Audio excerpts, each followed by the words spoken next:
এই শোনো না, আমাদের অন্ধবিশ্বাস চ্যানেলটি যারা এখনো সাবস্ক্রাইব করেননি প্লিজ সাবস্ক্রাইব করে দাও। আর অল্প কিছু সাবস্ক্রাইবার হলে 1 লক্ষ পরিবার হবে। সবাই প্লিজ সাবস্ক্রাইব এবং বেশি বেশি শেয়ার করে দাও প্লিজ। কে তুই না বললি যাবি না? নীলা চোখ মুখ শক্ত করে বলে, তোরা আনন্দ করবি আর বসে থাকবো আমি? এটা হয় না। তাছাড়া তোরে কল দিলাম, কল ধরিস না কেন? অ্যাটলিস্ট মেসেজ তো দেখবি। ফোনে চার্জ নাই। সমুদ্রে নীলার ভাবমূর্তি দেখে মনে হলো ও অনেক গুরুত্বপূর্ণ কিছু বলতে চাচ্ছে, কিন্তু সুযোগ পাচ্ছে না। সে আমলে নেয় না, আয়নার গা ঘেঁষে বসে পড়ে। খানিক বাদে বাঁশি মঙ্গলের দিকে যাত্রা শুরু করে। কিছুক্ষণ গান বাজানো হলো। রাত বাড়লে যাত্রীদের ঘুমের ডিস্টার্ব যেন না হয় সেজন্য গান বন্ধ করে দিয়ে লাইট নিভিয়ে দেওয়া হলো। লাইট নেভানোর সঙ্গে সঙ্গে সমুদ্রে দুষ্টুমি বাড়ে। সে সোজে একদম আয়নার কোমর পেঁচিয়ে ধরে নিজের বুকের দিকে টেনে নেয় ওকে, কিন্তু খুব একটা সুবিধা করতে পারে না সিটের হ্যান্ডেল থাকার জন্য। বিরক্তি মুখে বলে ওঠে, বালের হ্যান্ডেল। আয়না ফিক করে হেসে ফেলে, এরপর বলে, ইদানিং আপনি অসভ্য ম্যাক্স প্রো হয়ে গেছেন। আগে তো এমন ছিলেন না। আগে কেমন ছিলাম? আগে শুধু অসভ্যই ছিলেন, যেটা তাও সামলানো যাচ্ছিল, কিন্তু এখন একদম আউট অফ কন্ট্রোল হয়ে যাচ্ছেন। সমুদ্র ওর কানের কাছটার চুলের গোছা সরিয়ে দিয়ে নিজের মুখ ওর কানের কাছে এসে ফিসফিস করে বলল, এক্সট্রিম লেভেলের রোমান্টিক হওয়ার আগে আউট অফ কন্ট্রোল বলছো? এক্সট্রিম হলে তো বলবে কন্ট্রোল আউট অফ আর্থ। আয়না ক্ষণে কেঁপে সরে যেতে চায়, কিন্তু সমুদ্র ওর কোমর আঁকড়ে ধরেছিল। ওকে সরতে দেখে সমুদ্র ওকে টেনে নিজের বুকের কাছে হেলিয়ে শুইয়ে দিয়ে বলে, মিসেস আয়না, সরে গেলে তো হবে না, এখন তো কাছে আসার গল্প চলছে। আয়না চুপ থেকে ওর বুকে কিল বসায়। এই যে বুকে খালি সুযোগ পাইলেই কিল বসাও, হৃদয়টা তো ভেঙে চড়ে যায়। শ্রীমঙ্গল যখন পৌঁছে তারা তখন ভোর 4টা। অন্ধকারই আছে এখনো। বাস একদম রিসোর্টের সামনে এসে থেমেছে। আয়না তখন সমুদ্রের বুকে গুটিসুটি মেরে ঘুমোচ্ছে। একদম আরামের ঘুম। এমন আরামের ঘুম অনিদ্রায় ভোগা মানুষদের চোখ দিয়ে দেখেই শান্তি মিলে। ওর একদম তাকে ডাকতে মন চায় না। সে আরেকটু শক্ত করে ওকে জড়িয়ে ধরে, ওর ফোলা ফোলা গালে হাত ছোঁয়ালো। এরপর কপালে চুমু দিতেই পেছন থেকে নীলা এসে সামনে দাঁড়িয়ে বলে, কারোর নজর না লাগুক। থুহ। সমুদ্র খানিক লজ্জা পায়। এভাবে বন্ধুর সামনে ধরা খাওয়ায় সে স্মিত হাসি কেবল। রিসোর্টে যেতে হবে, কিন্তু আয়না ঘুমে। উপায় নেই বিধায় আস্তে করে মাথায় হাত বুলিয়ে দিয়ে বলে, আয়না উঠো, দেখো পৌঁছে গেছে। আয়না। আয়না চোখ পিটপিট করে তাকায়। সঙ্গে সঙ্গে চোখের সামনে সমুদ্রের চেহারা ভেসে আসে। ও মুচকি হেসে থাকে। শুভ সকাল বলে। সে মাত্র জাগ্রত হতেই নিজেকে সমুদ্রের বুকে দেখে। একদম বুকে গুটিসুটি মিলিয়ে কোলে শুয়ে থাকার মতো অবস্থায় আছে। ইতিমধ্যে বাস থেকে ওরা সব ফ্রেন্ডরা স্পাউজারদের নিয়ে বাস থেকে নামছে। এদিকটা ক্রস করেই বেরিয়ে যাচ্ছে। যারা যাচ্ছে সবাই এই দৃশ্য দেখতে পাচ্ছে। এতগুলো মানুষের সামনে কোন আকেলে তাকে বুকে নিয়ে বসে থাকে? মানে এনার আর কোনো কাণ্ডজ্ঞান হবে না। সে উঠে বসেই সবার আগে বলল, এইভাবে সবার সামনেই আপনি আমাকে কোলে নিয়ে বসেছিলেন, লজ্জা নেই কোনো? সমস্যা কোথায়? আমার বউকেই তো কোলে নিয়েছি, অন্যের বউকে নিলে সমস্যা ছিল? আয়না রূঢ় কণ্ঠে বলে, আমি কি বাচ্চা নাকি যে কোলে নিয়ে থাকবেন? আর শখ কত অন্যের বউকে কোলে নিতে আর শখ কত অন্যের বউকে কোলে নিতে চান? আরেকবার এই কথা বলে মাথার সব চুল টেনে ছিঁড়ে ফেলবো। সমুদ্র চোখ টিপ মেরে বলল, আচ্ছা না, বাট বেবি গার্ল তো, তাই না? Same but different. হোটেল রুমে যাওয়ার পর সমুদ্র দেখলো তাদেরকে একটা হানিমুন প্যাকেজ দেওয়া হয়েছে। হানিমুন প্যাকেজে শুধু রুম স্পেশালি ডেকোরেশন করা থাকে। সে যেন এতেই আকাশের চাঁদ হাতে পায়। এত খুশি হলো রুমে ঢুকে। আয়না কিছুটা অবাক নয়নে রুমে ডেকোরেশন দেখছে। কি সুন্দর ফুল দিয়ে সাজানো। জানলার ভিউ এত সুন্দর। বারান্দায় একটা ঝুলানো নেটের দোলনা টাইপ আছে, বেড টাইপের দোলনা। একদম শুয়ে পড়া যাবে যেখানে। ও দৌড়ে গিয়ে বারান্দার দোলনার মতো জায়গায় শুয়ে পড়ে। হাত পা ছড়িয়ে দিয়ে সৌন্দর্য উপভোগ করতে থাকে। সমুদ্রের কাণ্ড দেখে হাসে। ফার্স্ট সাহেব জানিয়েছেন তার মেয়েরা খুব একটা বাইরের পরিবেশ যায়নি। স্কুল বাসা এভাবেই দিন পার করেছে। এই জন্য বুঝি মুক্ত প্রজাপতির মতো উড়াউড়ি করছে এখন। আয়না একদম ছোট্ট বাচ্চার মতো দোলনায় গড়াগড়ি খাচ্ছে। সে বারান্দায় দাঁড়াতেই মুগ্ধ হলো। এত নির্মূল বাতাস, তার উপর আয়নার খিলখিল হাসি। সে মুগ্ধ দৃষ্টিতে তাকিয়ে থাকে। এরপর কি ভেবে একদম আয়নার পাশে গিয়ে সেও শুয়ে পড়ে। আয়না ভ্রুকুচকে বলে, আপনার ভারী মনে হচ্ছে রশি ছিঁড়ে পড়বে। কি আমাকে তুমি ইনডাইরেক্টলি ভারী বলছো? আয়না মাথা নাড়ায়। সমুদ্র সঙ্গে সঙ্গে ওর উপর শুয়ে পড়ে। আয়না নড়ে চড়ে উঠল। সমুদ্র নিজের মুখে ওর কাছে আনতেই আয়না দ্রুত ঠোঁটে নিজের হাত রেখে কিছু করা থেকে আটকে রেখে বলল, মিস্টার ওশেন, এটা আপনার বেডরুম না। সমুদ্র ভ্রুকুঁচকে মুখ দিয়ে শব্দ করে। আয়না দ্রুত হাত সরিয়ে নেয়। সমুদ্র ঠোঁট ছাড়া পেতেই ও জবাব দিল, বেডরুমের চেয়েও অদম হলো হানিমুন কটেজ। সমুদ্র নিচু হাতে ধরলো। আয়না হাসতে হাসতে ওকে ধাক্কাতে লাগে। এরপর বলে ওঠে, চলেন নিচে, ব্রেকফাস্ট করব। ব্রেকফাস্টই তো করতে দিচ্ছ না, খালি বাধা দাও। আয়না দ্রুত ওকে সরিয়ে দিয়ে কেটে পড়ে। ওনাকে ফেলে রেখেই সে নিচে চলে যায়। সমুদ্র 2 মিনিট টি গার্ডেনের ভিউ সহ বারান্দায় শুয়ে আরাম করে। এরপর আস্তে ধীরে টি শার্ট চেঞ্জ করে একটা শার্ট আর ট্রাউজার গায়ে দিয়ে বের হয় সকালের নাস্তার জন্য। বুফে ব্রেকফাস্ট, সবাই নিশ্চয়ই ফ্রেশ হয়ে নাস্তা করছে। সে নিচের ফ্লোরে এসে এদিক ওদিক তাকাতেই দেখলো লম্বা এক টেবিলে তার বন্ধুরা বসে আছে। নীলা ও আয়নাও আছে। সে এগিয়ে যেতে লাগে। কয়েক কদম আগাতেই চোখ সামনের দিকে পড়ে। ক্ষণেই পা অসাড় হয়ে আসে। স্তব্ধ হয়ে এক পল থমকে দাঁড়ায়। কাকে দেখলো সে মাত্র? চোখের ভুল না তো? চোখ আপনা আপনি বড় হয়ে আসে। ওর অভিব্যক্তি দেখে যে কেউ বলে দিতে পারবে যে ওর ভেতর দিয়ে বড় সড়ো ঝড় বয়ে গেল। কেমন শূন্য কিন্তু গরম চোখে তাকিয়ে থাকে। চেয়ারের সামনে থাকা সত্ত্বেও বসে না, ঠায় দাঁড়িয়ে থাকে, চোখের পলক ফেলে না। আয়না একবার তার দিকে তাকিয়ে বসতে বলে, তবুও বসে না সমুদ্র। গোল টেবিলে একদম আয়নার বিপরীতে বসে থাকা ব্যক্তি তার নারী কণ্ঠে রিন রিন সুর তুলে বলে, হাই, কেমন আছো সমু? সমুদ্র, অনেকদিন পর দেখা। সমুদ্র প্রত্যুত্তরে নিশ্চুপ থাকে। চোখের সামনে নিজের এক্সকে দেখে হতবুদ্ধি হয়ে পড়ে সমুদ্র। কিং কর্তব্য বিমূর্ষে। ইউষার উপস্থিতি এই আসরে কখনোই আশা করেনি। চোখ জুড়ে আধার দেখে। স্মৃতির মানসপটে কিছু আবচার সুন্দর বিস্তৃত স্মৃতি ভেসে উঠতেই চোয়াল শক্ত হয়। কপালের রগ স্পষ্ট দেখা যায়। সেই উষার বলা কথা সম্পূর্ণ উপেক্ষা করে আয়নাকে উদ্দেশ্য করে বলে, আমার জন্য এক কাপ চা নিয়ে আসো রুমে। আয়না নিজেও সামান্য চকিত উঠে। ওনার আজব ব্যবহারে। একজন ফ্রেন্ড সৌজন্যবশত কৌশল বিনিময় করছে, অথচ উনি জবাব তো দিল না, তাকালো না একবারও। এত আনকালচার্ড ব্যবহার কেন? উপরন্তু গলার স্বর শুনে মনে হচ্ছে রেগে আছে। সে নরম গলায় বলে, আচ্ছা আপনি যান, আমি চা নিয়ে আসছি। ইউষা এবারে দ্বিতীয় দফায় বলে ওঠে। সমুদ্র সে প্রশ্নেরও উত্তর না দিয়ে দ্রুত পায়ে স্থান ত্যাগ করে। আয়নাও ওর হয়ে সাফাই গিয়ে ইউষাকে উদ্দেশ্য করে বলে, ওনার মনে হয় মাথা ব্যথা করছে, এজন্য চলে গেল। ইউসা ব্রেডে জেলি লাগাতে গিয়ে থেমে গিয়ে বলল। কথাটা বলেই কেমন চুপসে গেল। এরপর একদম চুপ মেরে যায়, যেন বোম মারলেও মুখ দিয়ে কথা বের হবে না। আয়না ভ্রু কুঁচকে তাকায়। মেয়েটাকে দেখলে মনে হবে বাঙালি, কিন্তু কাছ থেকে মিশলে বোঝা যায় ও কেবল দেখতেই বাঙালি, বাকি সব কিছু ভিনদেশির মতো। তবে বাংলা জানে। নামটাও সুন্দর, ইউষা। দেখতেও অনেক সুন্দর, একটু বেশি মনে হয় সুন্দর। কিন্তু উনি কি সমুদ্রকে খুব ভালো মতো চেনেন? কিভাবে জানলো সমুদ্রের মাইগ্রেন বা মাথা ব্যথার ইস্যু নেই? আয়না প্রশ্ন করত, কিন্তু সমুদ্রের জন্য চার ব্রেকফাস্ট শেষে যাওয়ায় সে উঠে চলে যায়। হোটেল রুমে ঢুকতেই সিগারেটের গন্ধ নাকে আসে। আয়না নিজে ব্যক্তিগতভাবে সিগারেটের স্মেল নিতে পারে না। সিগারেটের স্মেল নাকে গেলেই নিঃশ্বাস নিতে সমস্যা হয় তার। কিন্তু উনি তো এভাবে সম্মুখীনে কোনোদিন সিগারেট ধরায় না। আজ তবে নিয়ম ভঙ্গ হলো কেন? আয়না ডাক দেয়, শুনেন। সমুদ্র বারান্দা থেকে একবার ওকে দেখে নিয়ে সিগারেট ফেলে, সরিয়ে দিয়ে ভেতরের দিকে এসেই বলে ওঠে, আয়না চলো পরের বাসে ঢাকা ব্যাক করি। এটা শোনা মাত্র সে বিস্ময়ে হাঁ হয়ে যায়, চোখ কপালে উঠে যায়। বলে কি এই ছেলে? আশা 3 ঘন্টায় পেরোলো না, এর মধ্যে নাকি ব্যাক করবে।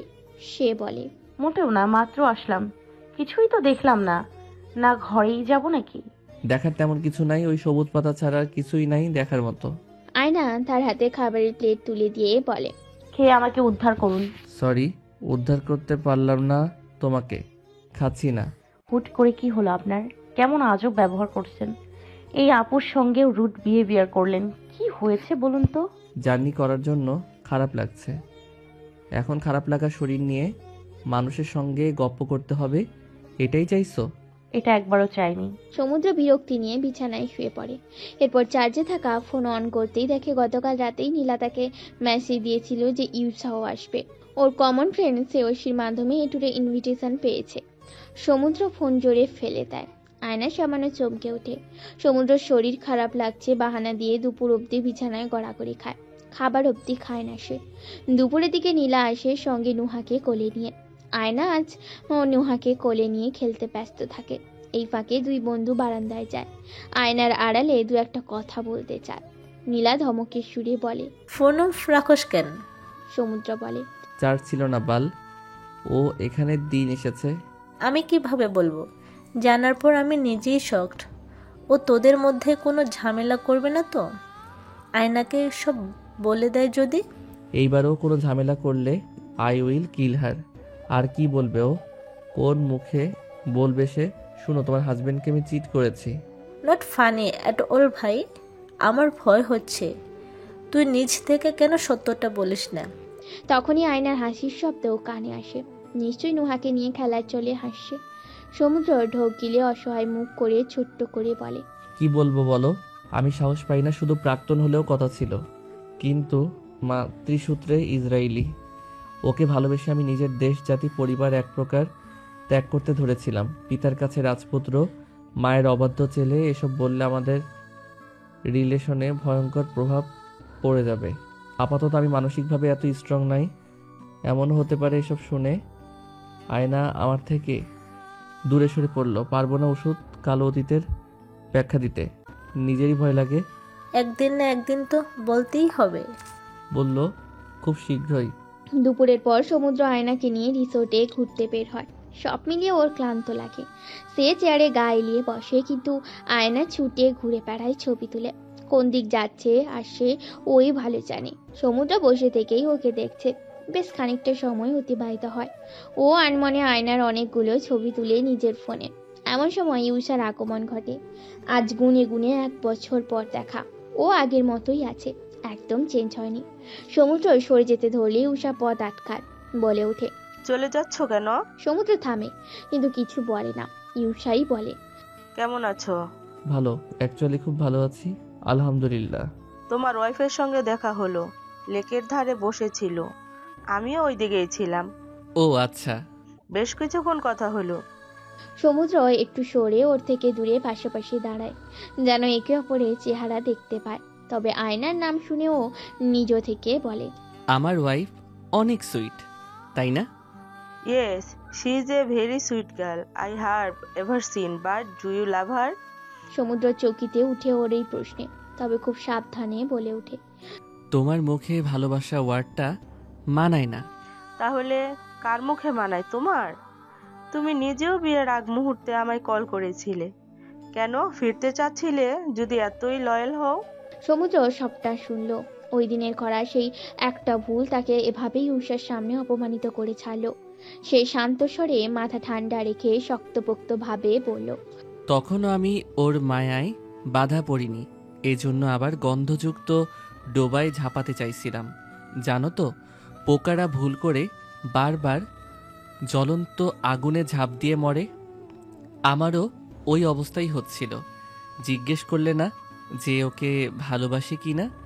দেন the answer is yes, I love my wife. You know, একটা টক্সিক জীবন থেকে ও আমাকে উদ্ধার করেছে। সুন্দর একটা গোছালো লাইফ উপহার পেয়েছি ওর থেকে। আমার প্রশ্নের উত্তর এটা না। সমুদ্র হেসে বলে, কি উত্তর চাও? তুমি ভাবছো আমি এখনো তোমার প্রতি উইক? হ্যাঁ, না। বিয়ের দিন থেকে আমি তোমাকে সম্পূর্ণভাবে ভুলে গেছি। সেদিনের করা ভুলের জন্য আমি guilty, but I am totally done with you. It's all over, Twinkle Carol. ইউসা একটু ভ্যাবাচাকা খায়। এই নামে সমুদ্র ওকে ডাকেনি কোনোদিন। এছাড়াও এর আগে সমুদ্রকে এত শক্তভাবে ওর সাথে কথা বলতে দেখেনি। সব সময় নরম ভাবে বলতো কথা। ওর এই পরিবর্তনে অবাক না হয়ে পারে না, তবুও দমে না সে, বলে ওঠে, এতই যখন প্রেম, তাহলে তোমাদের মধ্যে স্বাভাবিক সম্পর্ক নেই কেন? সমুদ্র ভ্রু কুঁচকে বলে, মানে কি? ইউসা আত্মবিশ্বাসী কণ্ঠে বলে, তোমাদের মধ্যে ফিজিক্যাল কিছু হয়নি কেন? প্রাক্তনের মুখে এমন প্রশ্ন শুনেও বেশ রেগে যায়। মন চাচ্ছিল থাপ্পড় মারতে, কিন্তু ভিনদেশি কালচারে এসব খুব খোলামেলা আলাপ হয়। সে শান্ত থাকলো, কিন্তু নিশ্চুপ। ইউসাই বলে ওঠে, তোমার ওয়াইফ নিজেই বলেছে। এসবও জিজ্ঞেস করো? Rubbish man. কারো পার্সোনাল লাইফ নিয়ে কেউ এভাবে জানতে চায়? এত লাইফলেস কেন? আমার মনে হচ্ছে আমার ওয়াইফ আমার সংসার দেখে তুমি ঈর্ষাবোধ করছো। নতুন বয়ফ্রেন্ড তৃপ্তি দিতে পারছে না। ইউসা একটু সংকোচ বোধ করে। সমুদ্র ভুল বলেনি, ওর আসলেই আয়নাকে দেখে জেলাসি ফিল হচ্ছে। যদিও সে নিজেই সমুদ্রের উপর চিট করেছিল, তাও মনে হচ্ছে আর একবার সমুদ্রের ভালোবাসা পেলে ধন্য হতো। কেমন পাগলার মতো ওকে ভালোবাসতো সমুদ্র, অথচ সে অবহেলা দিয়েছে শুধু। এখন সমুদ্রের এমন ড্যাম কেয়ার ভাব তার সহ্য করতে কষ্ট হচ্ছে। সমুদ্র যেভাবে তার জন্য পাগল ছিল, ইউসা ভেবেছিল ওকে দেখা মাত্র সমুদ্র সব ফেলে চলে আসবে, কিন্তু ও হাই অব্দি বলেনি। উপরন্তু যার জন্য সমুদ্রের সঙ্গে সে চিট করে, ওই ব্যক্তির সঙ্গেও আর সম্পর্ক নেই তার। ইউসা কনফিডেন্সের সাথে বলে, তুমি এখনো ভালোবাসো আমাকে, তাই না? সমুদ্র এই কথায় হাসলো খুব। এতে অপমানিত বোধ করে সে। সমুদ্র বলে ওঠে, শোনো, পারলে আমি অতীত মুছে দিতাম। আমার আফসোস হয় কেন আমাদের সাক্ষাৎ হলো। এর চেয়ে একদম প্রথমেই আয়নার সঙ্গে দেখা হলে মন্দ হতো না। সন্ধ্যায় বারবিকিউবের আয়োজন করা হয়। অন্ধকার নামলে রিসোর্টে দোতলা বিল্ডিং এর ছাদে সবাই একত্রিত হয়ে বারবিকিউ তৈরিতে ব্যস্ত। সমুদ্র নিজে কয়লা জ্বালিয়ে বারবিকিউবের মুরগির পিস নাড়াচাড়া করছে। বারবিকিউ পার্টিতে আয়না লাল শাড়িটি পরেছে। ও সবার সঙ্গে হেসে হেসে কথা বলছে। সমুদ্র বারবার ওর দিকে তাকাচ্ছে। আজকে ওকে দেখতে এত সুন্দর কেন লাগছে, চোখ ফেরাতে পারছে না সে। এমন সময় নিয়াজ বলে ওঠে, সমুদ্রের কণ্ঠে অনেকদিন হলো গান শুনি না।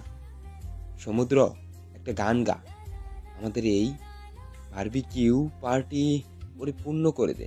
আয়না তখন জুস খাচ্ছিল। সে প্রশ্ন করে, উনি গান গাইতে পারেন? আয়নার এহেন প্রশ্নে সমুদ্রের সব ফ্রেন্ডরা হেসে ফেলে। ইউসা উপস্থিত ছিল। ও এতক্ষণে মুখ খুলল। ছাদে আসার পর একটা কথাও বলেনি। ও বলে ওঠে, আয়না, তুমি নিজেই জানো না সমুদ্র গায়। কেমন ওয়াইফ তুমি? আয়নাকে সামান্য দমাতে দেখা গেল। তবে সমুদ্র ঝাঁঝালো কণ্ঠে বলল, আমি গান গাওয়া ছেড়ে দিয়েছি, সেজন্য জানে না। পরিস্থিতির সাথে অনেক অভ্যাস বাদ দিতে হয়। আমি গান গাওয়া বাদ দিয়ে দিয়েছি আরও আগে থেকেই। ও আমার লাইফে নতুন এসেছে, তাই জানে না। সবাই চুপ হয়ে গেল সমুদ্র ইউসার বাক বিতণ্ডটায়। তবে আয়নার শখ জাগলো ওনার কণ্ঠে গান শুনবে। ও অনুরোধ করে বলে, প্লিজ আজকে আবার গান গেয়ে শোনান, আমার খুব আপনার গলায় গান শুনতে মন চাচ্ছে। সমুদ্র তৎক্ষণাৎ প্রস্তাব নাকচ করে দিল। সে একবার ইউসার দিকে তাকালো। ওর চোখে কেমন জিতে যাওয়ার আনন্দ। অপরদিকে আয়না মুখ গোমরা করে আছে। এরপর দুদণ্ড সময় নিয়ে কি যেন ভেবে নিয়ে বলল, আমার বউয়ের ইচ্ছা পূরণ করাই আমার দায়িত্ব। ওর কোনো ইচ্ছা অপূর্ণ রাখতে চায় না। ওর জন্য হলেও তাহলে 2 লাইন গাই। মুহূর্তে সব বন্ধুরা হাততালি দিয়ে হইচই শুরু করলো। সিটি বাজালো। দুজন বন্ধু সবাই ওকে ঘিরে দাঁড়িয়ে পড়েছে। সমুদ্র গলার কণ্ঠ আসলেই সুন্দর, কেমন মায়া জড়ানো গানের কণ্ঠ। ছায়ানটের প্রাক্তন শিক্ষার্থী ছিল। আয়না ওই সময় একগাল হাসি হাসে। গিটার হাতে নিয়ে গলার স্বর একটু উঁচু করে বলে, this song is for my beloved wife Ayna, শুধু তোমার জন্য। গিটারের সুর তুলে মাথা নিচু করে গাওয়া শুরু করে, ভালোবাসবো বাসবো রে বন্ধু, তোমায় যতনে, আমার মনের ঘরে চাঁদের আলো চুইয়া চুইয়া পড়ে। সে মাথা উঁচু করে একটু হেঁটে গিয়ে আয়নার সামনে দাঁড়িয়ে ওর হাত নিজের হাতে নিয়ে বাকি লাইনগুলো গাইল। দুধে আলতা গায়ের বরণ রূপ যে কাঁচা সোনা, আঁচল দিয়া ঢাইকা রাখো চোখ যেন পড়ে না, ও আমি প্রথম দেখে পাগল হইলাম, মন তো আর মানে না। আয়নার এই মুহূর্তগুলো কেমন রূপকথার মতো লাগছিল।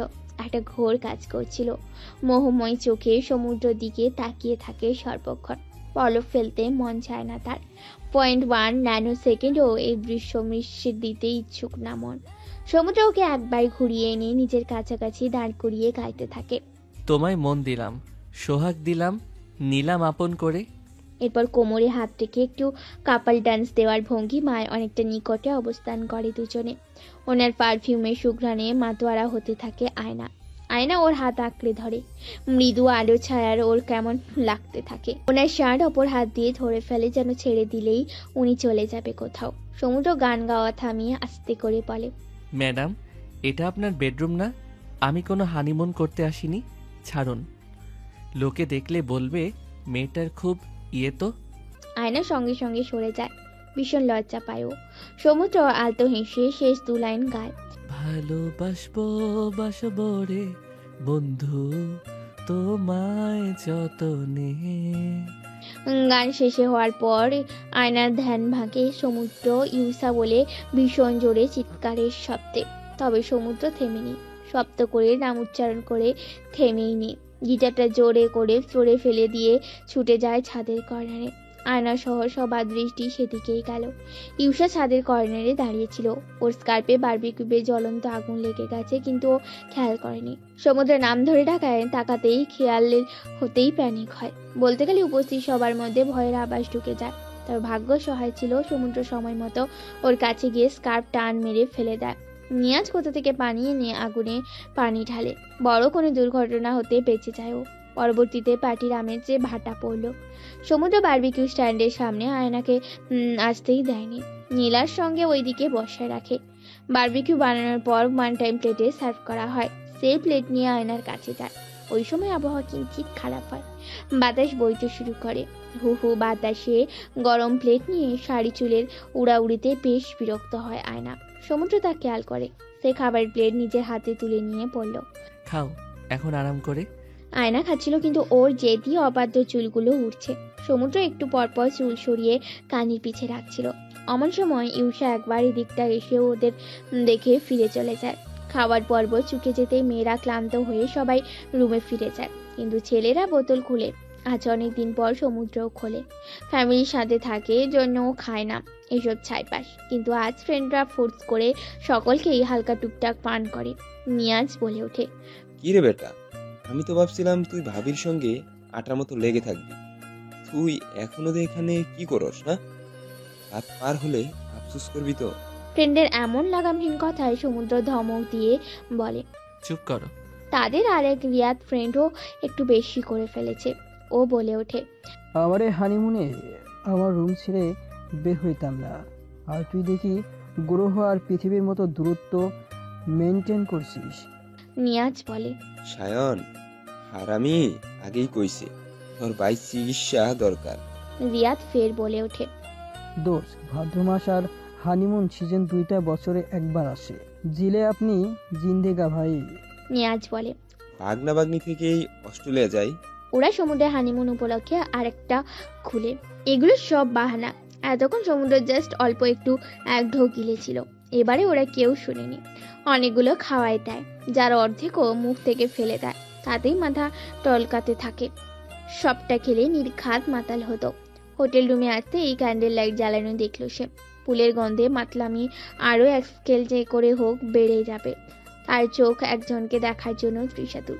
চোখ ঠিকই তার প্রয়োজনকে খুঁজে নেয়। আয়না যখন ড্রেসিং টেবিলের সামনে বসে চুল আঁচড়াচ্ছে, শাড়ি খুলেনি, ড্রেস চেঞ্জ করেনি এখনো। ওর আঁচল ফ্লোরে গড়াগড়ি খাচ্ছে। চুল সামনের দিকে থাকায় ওর অনাবৃত ফর্সা পিঠ দৃশ্যমান। আজকে সমুদ্রের নিজের উপর নিয়ন্ত্রণ নেই। স্টেবলে থাকাকালীন খুব পারফেক্টলি নিজেকে সামলে চলে, কিন্তু আজকে ও যে নিজেই জলোচ্ছ্বাস। সব কিছুতে ভেঙে দিতে মন চাচ্ছে। দুজনের হৃদয় ভেঙে চুড়ে একসঙ্গে কুমড়োর মাটির পাতিলের মতো নতুন করে দুটো হৃদয় গড়তে মন চাচ্ছে। নিজের হৃদয়ের কিছু অংশ ওর হৃদয়ের খণ্ডাংশে রাখতে চায়। সমুদ্র এগিয়ে এসে ওর কাঁধে থুতনি রেখে পরপর গালে চুমু খেতে থাকে। আয়নার টনক নড়ে। সে অস্থির হয়ে উঠে যেতে চাইলে সমুদ্র আটকে রেখে বলল, বারণ আছে নাকি কোনো? তাহলে মিসেস রহমান, আজকে আপনার কোনো বাধা মানছি না, কেমন? আর যদি বেশি কই মাছের মতো লাফাও তাহলে আজকে বেঁধে ফেলবো। ছি, কেমন অসভ্য আপনি, এসব কি বলেন? আর গা দিয়ে এমন স্মেল কেন আসছে? সমুদ্র মুখ গোমরা করে বলে, আমার গায়ের গন্ধ তোমার ভালো লাগে না বুঝি? ব্র্যান্ড নিউ তাতেই এই দশা? পুরাতন হলে ফেলেই দিবা আমাকে? সমুদ্রের হাত ওর কোমর থেকে আস্তে করে সামনে অগ্রসর হয়। অবাধ্য হাত দুটো অস্ত্রতা বাড়ায়। সমুদ্র ওর মুখ আয়নার কানের কাছে নিয়ে ফিস ফিস করে বলে, তোমার মুখেও গন্ধ, তাও তো আমি থেমে থাকিনি। কত লম্বা সময় ধরে ফিল দিলাম কেবল ভালোবাসাবাসি আছে বলে। ওনার এমন পিত্তি জলা মার্কা কথায় আয়না দাঁড়িয়ে সামনের দিকে ঘুরে সমুদ্রকে টেনে একদম নিজের কোলে তুলে নেয়। কোনো কথা নেই, সিগন্যাল ছাড়াই। আয়না হতভম্ব হয়, কিন্তু সমুদ্র মিচকা শয়তানের মতো হাসে, যেন ওই কথাটা মাছের টোপ ছিল। মাছ টোপ মুখে দিতেই জাল দিয়ে আটকে ফেললো ওকে। পাজা কোলে তুলে বেডের দিকে পা বাড়ায়। দুজনেই ফুলের পাপড়ি যুক্ত বিছানায় বসে। মোমবাতির আলোয় সমুদ্র একবার নিজের বউকে দেখে নেয়। লাল শাড়িতে ওকে এত বেশি অপরূপ লাগছে। ইচ্ছে করেই ওর মাথা খারাপ করার জন্য এই মেয়ে বোধ করি লাল শাড়ি পরেছে, কারণ ও খুব জানে সমুদ্রে লাল শাড়ির প্রতি দুর্বলতা আছে। লাইট নিভিয়ে কেবল ঝাড়বাতি জ্বালিয়ে রাখলো। ঘরময় লো লাইটে টিপ টিপ মোমবাতি, বারান্দা থেকে আসা হিমেল বাতাস, ফুলের গন্ধে কেবল ভালোবাসাময় সুভাষ। সমুদ্র ফুলের কিছু পাপড়ি আয়নার মুখে আস্তে করে ছিটিয়ে দিয়ে বলে, গরম লাগছে অনেক। এসি অন করেন। না, শার্ট খুলবো। ঘরমাক্ত শরীর থেকে নেশার বুট থাকা সমুদ্রের শার্টের বোতাম খুলতে পারছিল না। ভুলভাবে বোতাম টান মারছে। আয়নার মায়া হলো। সে নিজ থেকে সাহায্যের হাত বাড়িয়ে দিয়ে বোতাম খুলে দেয়। সমুদ্র সঙ্গে সঙ্গে সাদা শার্টটা ফ্লোরে ছুঁড়ে মারে। এরপর আয়নার চোখে মুখে ঠোঁটে কপালে ঘাড়ে আলতো হাত ছুঁয়ে আদর করতে থাকে। ওনার নীলচে চোখের দিকে তাকিয়ে আয়নার মায়া হয়। ও গিয়ে ওনার কপালের ঘাম মুছে দিয়ে চোখে আলতো করে চুমু বসায়। এতেই যেন কাল হলো। শান্ত ছেলেটা কেমন অশান্ত হয়ে গেল, ঠিক যেমন শান্ত সমুদ্রে আচানক ফুলে ফেঁপে ফুসে কেমন খ্যাপাটে দুর্বার হয়। আয়নাকে নিয়ে বেডে শুয়ে পড়ে। আয়নার উপর শুয়ে সম্পূর্ণ ভার ছেড়ে দিয়ে বলে, তোমার জ্বর আসার কারণ হতে চাই পাখি। আয়না কেঁপে ওঠে ওনার কথায়। বরফের মতো জমে আসে ওর শরীরের রক্ত। কেমন অস্থির লাগে। নিঃশ্বাস ভারী হতে থাকে তার। লজ্জায় লাল হয়ে আসে মুখ। ওনার দিকে তাকিয়ে থাকতে পারে না সে। আর সত্যি সমুদ্র ভীষণ অশান্ত ছিল। অধৈর্য বটে যেন এখনই। এই মুহূর্তে আয়নাকে হাসিল করতে তৎপর। ও বেডসাইডে থাকা মোমবাতি ফুঁ দিয়ে নিভিয়ে দেয়। এরপর এলো পাথারি ভাবে আয়নার কপালে গালে ঠোঁট ছোঁয়ালো। নিজের দু হাতের আঙ্গুলগুলো আয়নার হাতের আঙ্গুলের ভাঁজে গুঁজে দেয়। ওর অমান্য মন আজ সবটা অমান্য করে বসে। গলায় আলতো করে ঠোঁট ছোঁয়ায়। আয়না তীর তীর করে কেঁপে ওঠে। সমুদ্র ওই তীর তীর কচি পাতার মতো কম্পিত ঠোঁটের দিকে এক দৃষ্টিতে তাকিয়ে থাকে। কেমন মোহ কাজ করে তার মধ্যে। সময়ের সাথে পাল্লা দিয়ে ঘড়ির কাঁটাও হৃদস্পন্দনের গতি পর্যাবৃত্ত গতিতে ঘুরতে থাকে। দুজনের হৃৎপিণ্ড ভীষণ তীব্রভাবে ধুকপুক করে একে অপরকে খুব কাছ থেকে পেতে চায়। এক সময় কাছাকাছিও আসে তারা। হয়তো এতটা কাছাকাছি আসাই ভালোবাসার শেষ প্রান্ত, শেষ পর্যায়। বারান্দার খোলা দরজা দিয়ে হিমেল বাতাসে মোমবাতির আলো নিভতে থাকে সমুদ্র। আয়নার ভেতরকার দাউ দাউ মনন আগুন। বাতাসি সাদা পর্দা উঠতে থাকে। রাত গভীর হয়। আকাশে চাঁদের লুকোচুরি খেলা চলে। দূরে কোথাও মেঘ ডাকে। বিদ্যুৎ চমকায় থেকে থেকে। পরের দিন খুব সুন্দর একটা সকাল প্রকৃতি উপহার দিল। একদম মেঘমুক্ত স্বচ্ছ স্নিগ্ধ রোদময় আকাশ। এমন আবহাওয়া সকল ভ্রমণ পিয়াসুদের জন্য আশীর্বাদ। পর্দার ফাঁক গলে যখন সূর্যের আলোয় চোখে মুখে এসে লাগে, বরাবরই সমুদ্রের ঘুম ছুটে যায়। কাল রাতে দেরিতে ঘুমালেও খুব গভীর ঘুম ঘুমিয়েছে। সে চোখ মেলে আশেপাশে তাকালো। আয়না এখনো তার বুকে মাথা রেখে নিশ্চিন্তে ঘুমাচ্ছে। ও নিষ্পাপ কোমল মুখখানা দর্শন মাত্র সমুদ্রের মুখে হাসি ফুটে। ও খানিক সময় নিয়ে এলোমেলো চুল নিয়ে খেলে। গতকালকের হ্যাংওভার কেটে গেছে, তবে এখন এই মুহূর্তে টায়ার্ডও লাগছে খুব। মস্তিষ্কের কোথাও সূক্ষ্ম একটা ক্লান্তিবোধ আছে। লেবুর পানি খেলে ভালো লাগতো বুঝি। ঘড়ির কাঁটায় মাত্র 7টা বাজে। এত সকালে উঠে লাভ নেই ভেবে সে ফের চোখ বুজে। আয়না তখন সামান্য নড়ে উঠে ঘুমের মাঝে। সমুদ্র বাঁধন হালকা করতেই ও পাশ থেকে ঘুরতে চায় ঘুমের মধ্যে। যে সমুদ্রের হিংসুকে মন কোনোভাবেই আজ আয়নার ছোঁয়া অন্য কোথাও মারাতে দিতে রাজি নয়। ওর সব উষ্ণতার অধিকারী কেবল সে। মুহূর্তের মধ্যেই ঘুমন্ত আয়নাকে আস্তে করে টেনে নিজের বাহু ডোরে আবদ্ধ করে নেয়। এরপর কপালে আলতো ঠোঁট ছয়। অবসাদ থাকায় একটু পরেই তার তন্দ্রা ভাব এসে যায়। আরো কিছু সময় পর আয়নার ঘুম ভাঙে। সে নিজেকে ধাতস্থ করতে সময় নিল। সমুদ্রে উন্মুক্ত বুকে নিজেকে আবিষ্কার করা মাত্রই লজ্জায় ফেটে পড়ে। গতকালকে সব স্মৃতি ভেসে উঠতে সে পারলে বারিশে মুখ লুকায়। ভাগ্যে শুনি জাগ্রত অবস্থায় নেই, থাকলে এতক্ষণে আয়নার কয়েক শতবার লেগ পুলিং করে ক্ষান্ত হতো। সে উঠে আসতে চাইলে টান অনুভব করে। চোখ বুলিয়ে দেখলেও সমুদ্রের হাত তার কাঁধে হেলে আছে। সে ওর হাত চড়াতে গিয়ে সামান্য ঝুঁকে। এরপরে কি ভেবে ঘুমন্ত সমুদ্রের ঠোঁটের উপর নিজের ঠোঁট ছোঁয়ালো। আয়না ভেবেছিল উনি ঘুমিয়ে আছে, কিন্তু ওকে অবাক করে দিয়ে সমুদ্র চোখ খুলে বলে ওঠে। এই কি করলে এটা? আয়না ভরকে উঠে বলে ওঠে, কি করলাম? আমার অসহায়ত্বের সুযোগ নিলে কেন? নিরীহ ঘুমন্ত একটা ছেলের সুযোগ নিচ্ছ? দস্যি মেয়ে কোথাকার। আয়না হাঁ হয়ে যায়। সায়রা যে ডাকাতি চালালেও সেই সকালবেলা ডাকাত হয়ে অন্যকে দোষী উপাধি দেয়, এ কেমন আজব বিধি। সমুদ্র অবশ্য ওর হাঁ হয়ে যাওয়া মুখ দেখে গলে না। ওকে টান মেরে নিজের দিকে টেনে বলে, তুমি অন্যদের কাছে আমাদের মধ্যকার অতি ব্যক্তিগত তথ্য চালান করো কেন? মানে? লেকের ধারে কাকে কি বলেছ? তোমার এইসব হেয়ালির জন্য মানুষ আমাকে যে কোনো সময় কলিকাতা হারবাল উপহার দিবে, সে খেয়াল আছে? আয়না জিব্বায় কামড় বসায়। এরপর বলে, ওহো, আপনার ফিমেল ডক্টর ফ্রেন্ডরা নর্মালি বলেছিল কোনো কনসালট্যান্ট লাগবে কিনা, রেগুলার কোনো মেডিসিন নিচ্ছি। আমি উত্তরে বললাম কিছু নেই না তো। সমুদ্র মুখ কালো হয়ে গেল। ডাক্তারের ফাঁদের ভাবে তার ইঞ্জিনিয়ারিং বউ আটকা পড়লো। ইউসা ভদ্র ভাষায় ওর মুখ থেকে চালাকি করে তথ্য বের করেছে।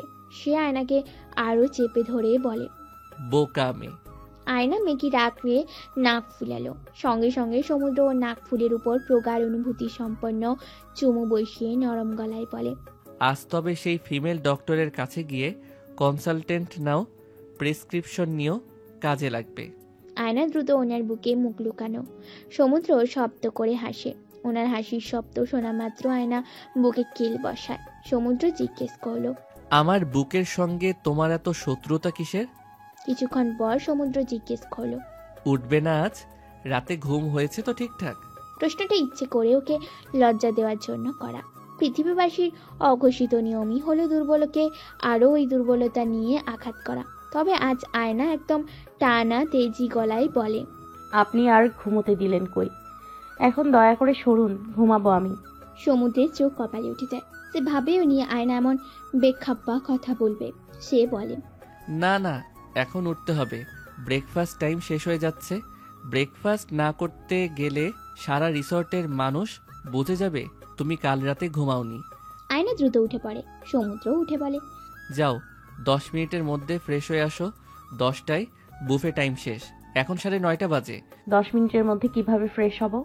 আমার দাঁত ব্রাশ করতেই তো 20 মিনিট লাগে। 20 মিনিট ধরে দাঁত ব্রাশ করেও এই হাল? আয়না ভ্রু কুচকে তাকিয়ে বলে, কেমন হাল? বললে কষ্ট পাবে। আচ্ছা শুনো, অনেক আগে ফিজিক্সে পড়েছিলাম একটা মোটর 20 মিনিটে যে কাজ করে, একসঙ্গে সেম দক্ষতার মোটর কাজ করলে টাইম অর্ধেক লাগে। তুমি চাইলে আই ক্যান হেল্প ইউ, তাহলে 10 মিনিটের মধ্যে তুমি ফ্রেশ হতে পারবে।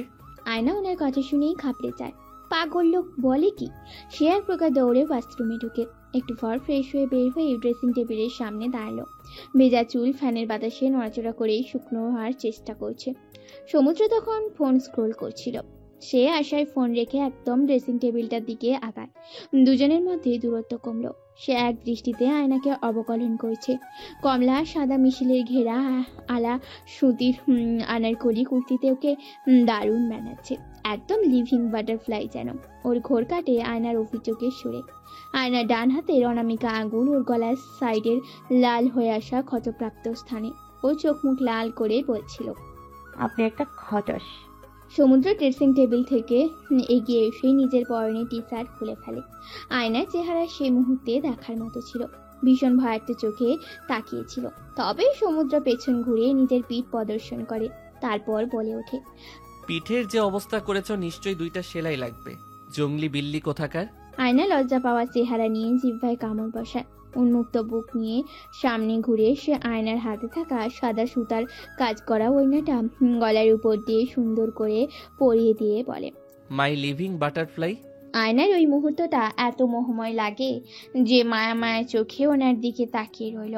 ব্রেকফাস্ট টাইম পার হওয়ার পর তারা বের হয়।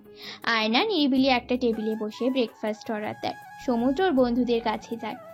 আজকের রাতে ফেরার পালা, বিকেলেই ঢাকার উদ্দেশ্যে রওনা হবে। নিয়াজ আর রিয়াদ বসেছিল সুইমিং পুলের পাশে, সিগারেট খাচ্ছিল। ওকে দেখা মাত্র সিগারেট অফার করে বসে। ও শুকটান মেরে পুলের ধারে বসে। রিয়াদ টিটকিরি মেরে বলল, তোরে হাসি মুখ লাগছে অনেক। ঘটনা কি? কালকে ভাবির পাশে যাইতেছিলি না, আর আজকে ভাবির থেকে দূরেই সরলি না? সমুদ্র বলে। আমি সবসময়ই হাসি খুশি থাকি। নিয়াজ ওকে পর্যবেক্ষণ করতে করতে বলে, ব্যাপার কি রে বেটা, ব্রেকফাস্টের জন্য এলি না কেন? ঘুম থেকে উঠতে দেরি হলো। এই সকালে গোসল করে বাবু সাহেব সেজে এসেছিস? সমুদ্র যে কোনো ভদ্র উত্তর দিত, কিন্তু এই প্রশ্ন করার সময় ইউসা এসে দাঁড়ালো তার পাশে। সে ইচ্ছে করে বলে, বউ নিয়ে ঘুমালে সকালে গোসল করে বের হতে হয়, জানোস না বুঝি কিছু? ওর ফ্রেন্ডরা হাসলো। ইউসা দ্রুত সরে যায়।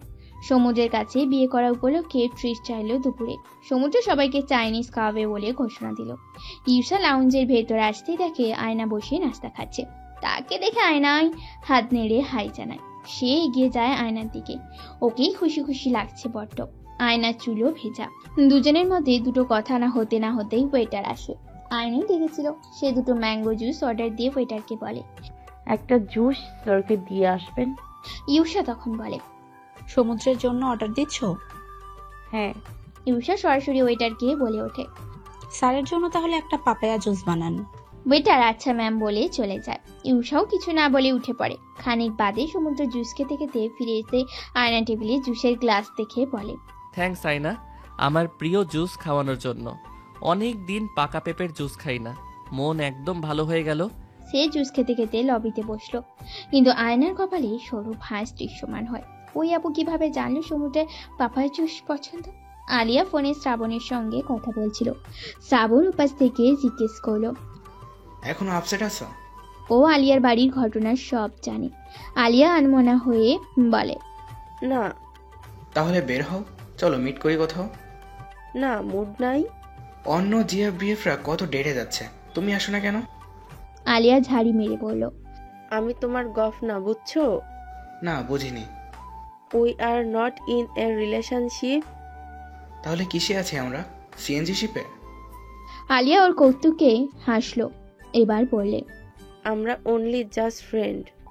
এতদিন শুনে এলাম ফ্রেন্ডস উইথ এক্সট্রা বেনিফিট। তুমি আবার এটা কোন নতুন টার্ম আবিষ্কার করলে? শ্রাবণ বেশ জ্ঞানী ভাব নিয়ে কথা বলল। ফ্রেন্ডের সঙ্গে বেনিফিট বিষয়টা আমার বাজে লাগে। তাছাড়া তোমার কাছে আমি কিছুটা more than friend, less than boyfriend type person, but আমার কাছে তুমি শখের নারী। ইন হিন্দি পসন্দিদা औरत।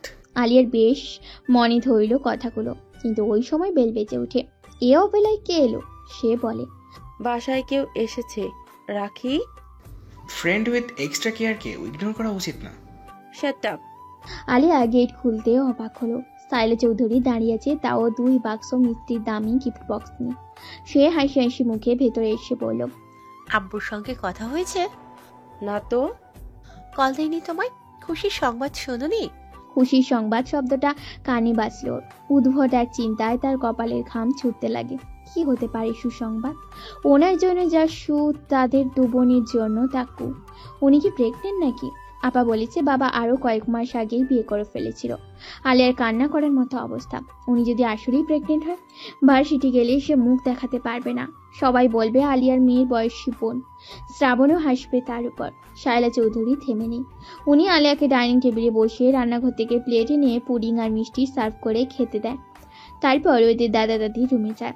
আয়না ফোন অন করে রেখে বাবা 40 মিনিট আগে একবার কল দিয়েছিল, কিন্তু ওই সময় শ্রাবণের সঙ্গে কল এঙ্গেজ ছিল তার।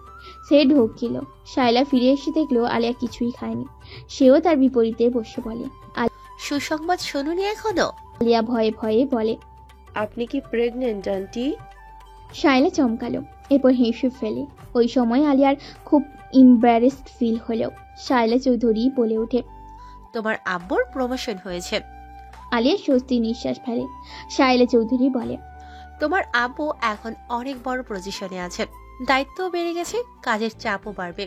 আলিয়া পুডিং মুখে দিল। কথা ঘোরানোর জন্য সে বলে, পুডিং ভালো হয়েছে। আমার পুডিং এমন হয় না, ভেঙে যায় সব সময়। আমি বানিয়েছি তোমার জন্য, তুমি একা আছো বাসায়, সেজন্য তোমার পছন্দের পুডিং বানিয়ে আনলাম। একদিন ফ্রি থাকলে আমি তোমাকে পুডিং বানানো শেখাবো। পুডিং এ সবকিছু পরিমাণ মতো দিতে হয়, না হলে পুডিং ভালো হয় না। এক্সট্রা করে বেকিং পাউডার দিলে আর ভাঙে না। আলিয়া বলে। ও দুপুরের দিকে ফাদ সাহেব আসলাম, তখন সায়লা চৌধুরী রান্নাঘরে ছিল। তাকে বাসায় আসতে দেখে সায়লা চৌধুরী বলে, খালি হাতে এলে কেন, মিষ্টি কোথায়?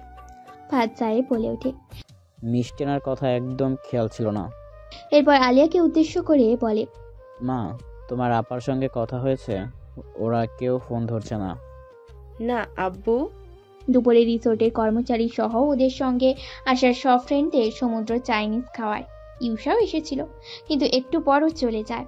ওকে ডাকতে কেবল শ্রেয়সী যায় পিছু। খানিক বাদেও একাই ফিরে আসে। সবাই অনেকদিন পর একসঙ্গে অনেক মজা করে। এরপর ওরা ফ্রেন্ডরা তাদের কংগ্রাচুলেট করতে বড় সড়ো একটা কেক এনে উপহার দেয়। কেকের উপর ইউনিক এক লেখা ছিল, তা হলো doctor plus engineering is equal biotech লোডি।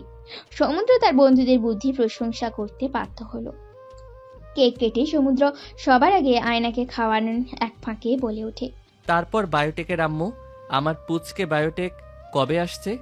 আয়না ওর হিল দিয়ে একটা লাথি মারে সমুদ্রের পায়ে। সমুদ্র আউ বলে সরে যায়। খাওয়ার পর শেষবারের মতো তারা চা বাগান ঘুরে দেখছিল। এবারে ট্যুরে বন্ধুদের কোয়ালিটি টাইম কাটানোর জন্য কেবল রিসোর্টেই ছিল, বাইরে বের হয়নি। বিকেলেই পাস, হাতে সময় একদম নেই। আয়না চা বাগানের সিঁড়ি বেয়ে উঠছে, আর একটু পর পর ওর ঘের দেওয়া আনারকলি নিয়ে ঘুরছে। খিলখিল করে হেসে সমুদ্রের দিকে তাকায়। সবুজে ঘেরা চা বাগানে কমলা রঙের আয়না যেন একরাশ মুগ্ধতা ছড়াচ্ছিল। এর উপর থেকে সমুদ্র চোখ ফেরাতে পারে না। চারপাশে খালি সবুজ সারি সারি চা পাতার বাগান, উপরে স্বচ্ছ নীল আকাশ। দূর দূরান্ত যত দূর চোখ যায় কেবল সবুজ, এবং সেই সবুজের মাঝে এক টুকরো কমলা যেন আয়না। প্রাকৃতিক দৃশ্যে নৈসর্গিক সৌন্দর্য আর আয়নার মুক্ত ছড়ানো হাসি সমুদ্র আকৃষ্ট না হয়ে পারে না। লবি থেকে একটা লাল গোলাপ তুলে এনেছিল লুকিয়ে।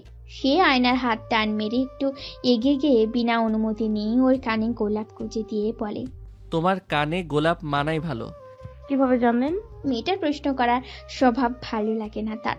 সে আয়নার কাছে গিয়ে তাকে নিজের দিকে এনে বলে, মেহেদির দিনে দেখেছি। আপনার মনেও আছে? আছে। আয়না দুষ্টুমি করে বলে, আমাদের বিয়ের তারিখ মনে আছে? সমুদ্র মাথা চুলকে বলে, ভুলে গেছি। আয়না ওর বুকে আবারও কিল বসাতে গেলে সমুদ্র খপ করে ধরে ফেলে ওকে নিজের দিকে টেনে একদম বুকের সঙ্গে লেপটে নিয়ে বলে, আমি তোমার বন্ধু বা ছোট ভাই না, হাজবেন্ড আমি। যখন তখন মারবা না, বুঝছো? আয়না মাথা ঝাঁকায়। সমুদ্র সঙ্গে সঙ্গে ওর ওড়না সরিয়ে দিয়ে বলে, হাজবেন্ডের সঙ্গে যখন তখন মারামারি না, রোমান্স করতে হয়। আয়না ওর ওড়না টানতে টানতে কাদো কাদো মুখে বলে, কেউ দেখে ফেলবে তো। সমুদ্রর কাণ্ড দেখে হেসে ক্ষতপ্রাপ্ত স্থানে আদুরে ভঙ্গিমায় হাত বুলিয়ে দিয়ে বলে, সরি ফর দ্যাট। আজও ফার্মেসি ঘুরে আসা হলো না। আপনি কেমন মানুষ, সাথে প্রয়োজনীয় মেডিসিন কেন রাখেন না? আমি ডাক্তার, ফার্মেসির দোকানদার না যে সব রকম ঔষধ, প্রোটেকশন ইত্যাদি মালামাল নিয়ে ঘুরবো। আয়না সরে আসতে চাইলে সমুদ্র ওইখানটায় ঠোঁট ছুঁয়ে বলে, তারপর আমার বায়োটেকের আম্মু, আপনার তো ফ্রেন্ড মন করার কথা, কিন্তু আমার মতো হ্যান্ডসাম ছেলের উপর লোভ সামলাতে না পেরে ডিরেক্ট হানিমুন সেরে নিলে এখন আপনার লোভ সামলাতে না পারার এ দায়ভার নিশ্চয়ই আমার নয়। আয়না সরতে চাচ্ছিল, কিন্তু সমুদ্র গোলাপ ফুলের পাপড়ি ছিঁড়ে ওর মুখে ছুঁয়ে দেয়। যে জায়গায় পাপড়ি ছোঁয়ায় সে জায়গায় টুপ করে চুমুও দেয়। বিকেলের দিকে তারা চা বাগানে চা পাতা দিয়ে তৈরি চা খেয়ে রওনা হলো। বাসে আয়নার হালকা জ্বর আসলো। সে সমুদ্রের কাঁধে মাথা রেখে শুয়েছিল। সেদিন রাতে সায়লা চৌধুরী ফাজ সাহেবের সঙ্গে তার বাসায় থাকলো। আলিয়া কিছু বলতে পারলো না। দাদিও চান শায়লা চৌধুরী থাকুক, একাকী গতি করতে পারবেন না সে। আপাও নেই, একা বাবার সঙ্গে তর্ক করার সাহস তার নেই। এমনিতে মনোবল তার দুর্বল, তার উপর ঝামেলা করলে তাকে বিয়ে দিয়ে দিবে এটা তো নিশ্চিত। তার উপর সে পাবলিকে কোথাও চান্স পায়নি, প্রাইভেটে পড়তে হবে। এমন পরিস্থিতিতে বাবাকে রাগিয়ে দেওয়া ভুল হবে। আপা শ্বশুর বাড়ি আছে, নিজে পাবলিকে পড়তে টাকাও লাগে না, কিন্তু আলিয়ার ক্ষেত্রে ব্যতিক্রম। সে ন্যাশনাল পড়তে চায় না। প্রাইভেটে পড়তে হলে বাবার সাপোর্ট ছাড়াই সে নিঃস্ব। ঢাকায় সে একলা বাসা ভাড়া নিয়ে থাকতেও পারবে না, আপা শ্বশুর বাড়ি গিয়েও থাকবে না। এর চেয়ে সৎ মায়ের সঙ্গে থেকে বাবার টাকায় লাখ টাকা সেমিস্টার ফ্রি দিয়ে থাকাই ভালো। এর জন্য চুপ থাকে। সেদিন রাতে সাইলে চৌধুরী এ বাসায় থাকেন। বাস ঢাকায় যখন ঢুকলো তখন 2টার বেশি বাজে। তারা কয়েক দফা বাস থামিয়ে হোটেলে নেমেছিল, এই জন্য সময় বেশি লাগে। সমুদ্র আগে থেকেই পিউকে মেসেজ দিয়ে রেখেছে। মেয়েটা রাত জেগে ফেসবুক চালায়, জেগেই থাকে অনেক রাত অবধি। অযথা আবু আম্মুকে প্যারেশানি দেওয়ার দরকার নেই। বাস সেখানে থামিয়েছে, তার ড্রাইভারও সেখানেই গাড়ি নিয়ে দাঁড়িয়েছিল। ডুলতে থাকা আয়নাকে সঙ্গে নিয়ে গাড়িতে উঠে পড়ে সে। গাড়িতেই গভীর নিদ্রায় তলিয়ে যায় আয়না। বাসে নীলার কাছে চেয়ে একটা প্যারাসিটামল খাইয়ে দিয়েছে। গাড়ি বাসায় থামতেই ও আয়নাকে কোলে তুলে দেয়। শুধু শুধু ঘুম থেকে তোলার দরকার নেই। বাসা সদর দরজা খুলে পিউ দাঁড়িয়েই ছিল। নিজের বড় ভাইকে এভাবে ভাবিকে কোলে তুলে নিয়ে আসতে দেখে তার মুখ হাঁ হয়ে যায়। সে চোখ বড় করে তাকায়। একবার ভাবলো ভুল দেখছে। রাতের বেলা ভাইয়ার রূপ ধারণ করে কোনো ভূত চলে এলো না তো? সমুদ্র ছোট বোনের সামনে এমন পরিস্থিতিতে পড়ে একটু নাজুক হয়, তবে দ্রুত সামনে উঠে বলে, এমন তাকায় আসছস কেন? প্রথম দেখছিস আমাকে? পিউ বলে ওঠে, তোমায় প্রথম দেখছি না, কিন্তু এমন ভাবিকে কোলে নিয়ে নায়কের মতো আসতে প্রথম দেখলাম। মুখ বন্ধ কর, না হলে মশা ঢুকে যাবে মুখে। পিউ মুখ বন্ধ করলেও অবাক দৃষ্টিতে তাকিয়ে থাকে। সে জিজ্ঞেস করলো, তোমাদের ট্যুর কেমন কাটলো? সমুদ্র লাজুক হেসে বলে, ওটা আসলে এক প্রকার হানিমুনে ছিল, বুঝলি? মাত্র 1 রাতের জন্য যাওয়া বোকামি হলো। আগামী হানিমুনে পাক্কা 1 মাসের লং প্যাকেজে যাব। পিউয়ের মুখ ফের হয়ে যায়। এটা আসলেই তার ভাই নাকি শ্রীমঙ্গলে ভাই এক্সচেঞ্জ হয়ে গেছে? সমুদ্র ওর বোনের মাথায় চাটি মেরে বলে, ওর জ্বর, ঘুমাচ্ছে জন্য আর ঘুম থেকে তুলিনি। সমুদ্র আয়নাকে নিজের রুমে নিয়ে আসে। এই প্রথম আয়না তার বাসায়, তার রুমে। সে পুলকিত হলো। বড় সাইজের বেডটায় ঘুমন্ত আয়নাকে শুইয়ে কমফোর্টার গায়ে জড়িয়ে দেয়। এরপর দুদণ্ড সে নিজেই বিস্ময়কর দৃষ্টিতে তাকিয়ে থাকে। তার বিছানায় এই প্রথম কোনো নারীর ছোঁয়া পেল। বিয়ের আগে আগে মা আর ইভানা আন্টি মিলে এই রুমের ফার্নিচার চেঞ্জ করেছে। আগের বেড এত বড় ছিল না। বিয়ের আগে ইভানা আন্টির বুদ্ধিতে বড় বেড কেনা হয়েছে, যেন বউ বাচ্চা সহ এক বিছানায় শুতে পারে সে। এর আগে তার রুমটায় এত শোভা বর্জিত হয়নি। আজকে যেন তার রুমে কোনো সদ্য ফোটা পদ্ম ফুল এনে সাজানো হয়েছে। আয়নার উপস্থিতি ঠিক তেমনি করে রুমটার সৌন্দর্য বৃদ্ধি করে দিল যেন। সেও নিজেও আয়নার পাশ ঘেঁষে শুয়ে ঘুমিয়ে পড়ে। সকালে ঘুম থেকে উঠে আয়না নিজেকে সম্পূর্ণ ভিন্ন এক রুমে আবিষ্কার করে। সামনে দেওয়ালে চোখ যেতে দেখে তার সামনে 3টা বাঁধাই করা ফটো ফ্রেম ঝুলানো। একটা সমুদ্রের পাড়ে, নিশ্চয়ই অস্ট্রেলিয়া মেডিকেলে পড়া অবস্থায় তোলা ছবি। পাশে আর একটা নটরডামের ইউনিফর্ম পরা অবস্থায় ছবি। ওনাকে ইউনিফর্মে দেখে আয়নার মনের মধ্যে ভালো লাগার বাতাস বইতে লাগে। অন্য ছবিটা ওর ছোটবেলার, মানে হয় স্কুলের প্রথম দিনে। 5-6 বছর বয়সী ছবি। পানির লাল বোতলটা গলায় নিয়ে ওর হাসি হাসি চেহারা। এত কিউট ছিল উনি। দ্রুত ফোন বের করে নিয়ে ক্যামেরা বন্দি করে ফেলে ও। এত কিউট যে এখনই গাল টিপে দিতে মন যাচ্ছে। ও ফ্রেশ হয়ে বাইরে বের হয়। ডাইনিং রুমে মিসেস রোদেলা আর পিউয়ের সঙ্গে দেখা হয়ে গেল। পিউ বসে নাস্তা খাচ্ছিল। মিসেস রোদেলা আয়নাকে দেখা মাত্র এগিয়ে বসে জড়িয়ে ধরে বলে, গুড মর্নিং আম্মাজান। আয়না হেসে বলে, কেমন আছো মামুনি? এই তো ভালো, তোমার জন্য নাস্তা রেডি করে অপেক্ষায় আছি, আসো খেতে আসো। আয়না একবার সমুদ্রের রুমের দিকে তাকায়। উনি বেহুশের মতো ঘুমাচ্ছে। মিসেস রোদেলা বলে, সমুদ্র ঘুমাক, তুমি খেয়ে নাও, জার্নি করে এসেছো। আয়না পিউয়ের সঙ্গে খেতে বসে। মিসেস রোদেলা রান্নাঘরে গেলে পিউ বলে ওঠে, ভাবিমণি, হানিমুন কেমন কাটলো তোমার? ভাইয়া বলেছে খুব নাকি জোশ ছিল তোমাদের হানিমুন। আয়না চোখ গোল গোল করিয়ে বলে, তোমার ভাই এসব বলেছে? ইয়েস, ভাই আবার নাকি যাবে, নেক্সটে গেলে নাকি টানা 1 মাসের জন্য যাবে। আয়নার লজ্জায় মাথা কাটা যাওয়ার মতো অবস্থা। এ কেমন আজব লোক! নিজে ছোট বোনকে কেউ এসবও বলে। মিসেস রোদেলা এসে ওদের সঙ্গে বসে বলে, আজ সকাল থেকেই 2টো ভালো ঘটনা ঘটলো। আয়না প্রশ্ন করে, কি মামুনি? প্রথম তো তোমার শ্বশুর আব্বা আজকে অনেকদিন পর অফিসে গেল, আর দ্বিতীয় হলো আমার বৌমা আজ আমার বাসায় এসেছে। আয়নার কথাগুলো বেশ ভালো লাগলো, শাশুড়ি মা বেশ ভালো বটে। মিসেস রোদেলা বলে, তুমি আসবে কবে মা? তোমার জন্য আমার দিন গোনা। আমি আর পিউ কত এক্সাইটেড জানো। পিউ আগ্রহ নিয়ে বলে, জানো ভাবি কি হয়েছে? ভাইয়ার রুমে আগে কোনো ড্রেসিং টেবিল ছিল না, ভাইয়ার পছন্দ না ড্রেসিং টেবিল। বিয়ের আগেও সে কোনোদিন কিনতে দেয়নি ড্রেসিং টেবিল। বিয়ের পর তোমার জন্য ভাইয়া আমাকে নিয়ে গিয়ে ড্রেসিং টেবিল কিনে এনেছে, তুমি সাজুগুজু করবা সেজন্য। মিসেস রোদেলা কোথা থেকে একটা সোনার চেইন এনে ওর গলায় পরিয়ে দিলেন। এরপর কপালে চুমু খেয়ে বলেন, তুমি প্রথম এলে এই বাসায়, আমি খুব খুশি। এবার পার্মানেন্টলি আসার অপেক্ষার পালা। ওই সময় সমুদ্রের ফুপি ইভানা সিকদার ভাইয়ের বাসায় এলেন। শ্রাবণকে বাচ্চাটি ড্রপ করে গাড়ি নিয়ে ভাইয়ের বাসায় আসলেন। ওরা সবাই গল্প গুজব শুরু করে। রোদেলা কোথা থেকে সমুদ্রের পুরাতন অ্যালবাম এনে দেখাতে লাগে। আয়নাও আগ্রহ নিয়ে অনেক ছোটকালের ছবি দেখে। জন্মের প্রথম দিনেই মা রোদেলার সঙ্গে ছোট্ট সমুদ্রের একখানা ভারী বিমুগ্ধকর ছবি রয়েছে। আয়না বেশ খানিক সময় নিয়ে ছবিটা দেখে। এরপর ওনার ৩-৪ মাস বয়সী একটা ছবি ওনার দাদির সাথে, কিন্তু ওই ছবিতে সমুদ্র একদম বিনা কাপড়ে। আয়নার এত হাসি পায়, ও দ্রুত ছবিটা ছবি নিজের ফোনে তুলে নেয়। ওর মনে একটা প্রশ্ন জাগে, সমুদ্রের চোখের মনি নীল কেন? ওদের পরিবারের কেউ কি ভিনদেশী ছিল? ইভানা আন্টি পিউয়ের প্রথম জন্মদিনের ছবি দেখাচ্ছিল। ছোট্ট পিউ বড় ভাইয়ের কোলে বসে কান্না করছে, আর ওর বড় ভাই ওর হয়ে কেক কাটছে। আয়না একবার ভাবলো জিজ্ঞেস করবে, পরবর্তীতে ভাবে উচিত হবে কি, তবুও বলেই ফেলে, মামুনি ওনার চোখের মনি নীল কেন? ইভানা ভ্রু কুঁচকে বলে, এই উনিটা আবার কে? আয়নার ওই সময় প্রচুর লজ্জা লাগে, কি বলবে ভেবে পায় না। অর্ধপরিচিত শ্বশুরবাড়ি মানুষজনের সঙ্গে এই প্রথম সে গল্প করছে, নার্ভাসও লাগছে বেশ।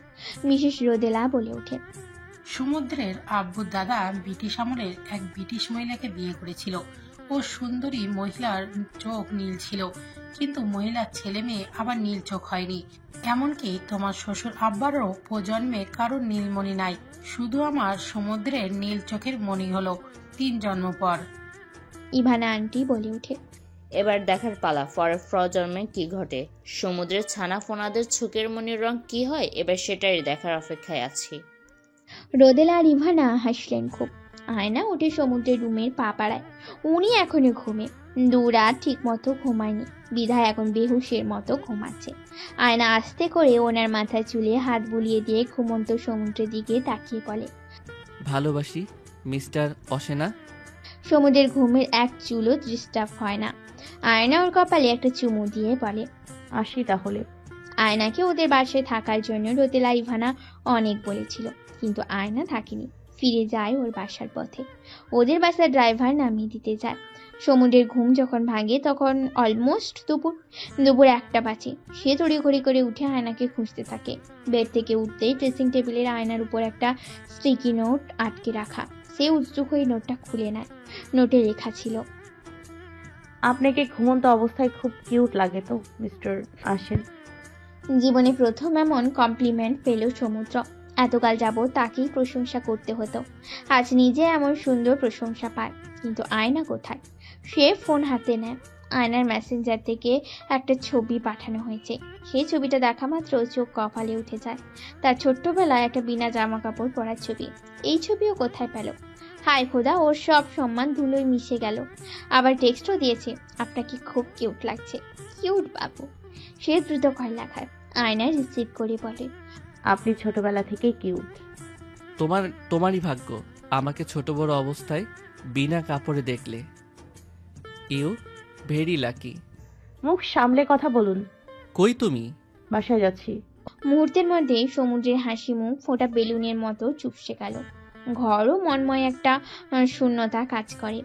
এ কেমন আচক শূন্যতা! ওর যাওয়ার দরকার কি ছিল? বিয়ের পর থেকে এটাই তো ওর বাসা। সমুদ্রের মনের ভেতর কেমন কু ডাকে। মা একবার এসে ওকে খাওয়ার জন্য ডাকে, তার খাওয়ার রুচি থাকে না, কিচ্ছু খায় না। সে রুমে ফিরে আসে। একটু পর রুম থেকে বের হয়ে মাকে উদ্দেশ্য করে কথা বলে। তখন ডাইনিং রুমে ইভানা আন্টিও ছিল। সমুদ্র সবার সামনে বিনা সংকোচে বলে, আম্মু আমি আমার বউকে চাই। মিসেস রোদেল আর রিভানা দুজনেই মুখ চাওয়াচাই করেন। কারো মুখেই কোনো উত্তর নেই। সমুদ্রই বলে ওঠে, বিয়ে করে আলাদা থাকবো এজন্য নিশ্চয়ই বিয়ে করিনি। এখন আমি আমার বউকে চাই, আলাদা থাকবো না। মিসেস রোদেলা বলে, তুমি তো বলেছ আগে আকত হবে, বৌমা নিজের বাসায় থাকবে, তোমার দেওয়া শর্ত মোতাবেকই সব হচ্ছে। সমুদ্র বিরক্তি নিয়ে বলে, আমি এত সব জানি না। তোমরা তোমাদের স্বামীর সঙ্গে আছো না, তাহলে আমার বউ কেন স্বামী ছাড়া থাকবে?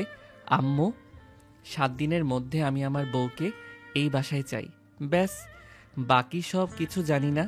এতদিন বিয়ে শাদী সংসার নিয়ে বয়ান দিলে, এখন নিজের সংসার চাচ্ছি, এখন কেন ব্যবস্থা নিবে না?